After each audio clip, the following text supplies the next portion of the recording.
Thank you, Dave. Roughly 13 degrees at the airport. Good morning, everyone. A victory to tell you about for the federal privacy watchdog. Canada Border Services Agency agreeing to cut the length of time it keeps data on cross-border movements of Canadians. Personal details from the Canada-U.S. initiative will be retained now for just 15 years, not the proposed 75 as part of a new security plan.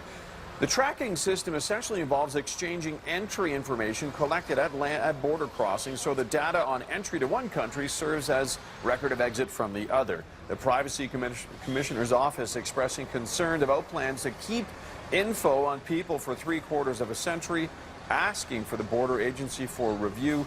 It has now been cut down to 15 years. Small business owners in Calgary being urged to get ready for Canada's new anti-spam law kicks in Canada Day starting July 1st. Businesses sending out unwanted emails, even social media messages, could face huge fines. The Canadian law is among the toughest in the world. It demands businesses get your consent before sending electronic messages. The law is designed to protect against spam. A Calgary lawyer telling City News a lot of people do not realize the new law does apply to them. All I'm doing right now is dealing with this legislation and helping clients through it.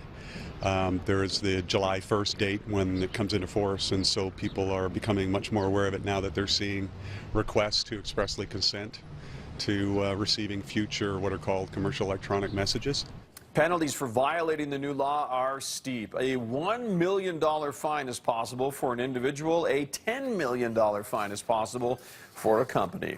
We all know how chatty colleagues can make it tough to get work done at times. Telling your coworkers how to put a cork in it can be awkward.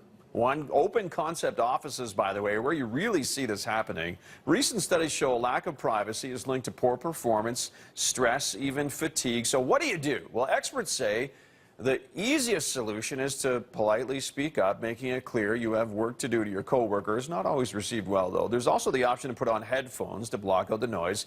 Etiquette experts suggest you may want to turn to humor to make a point.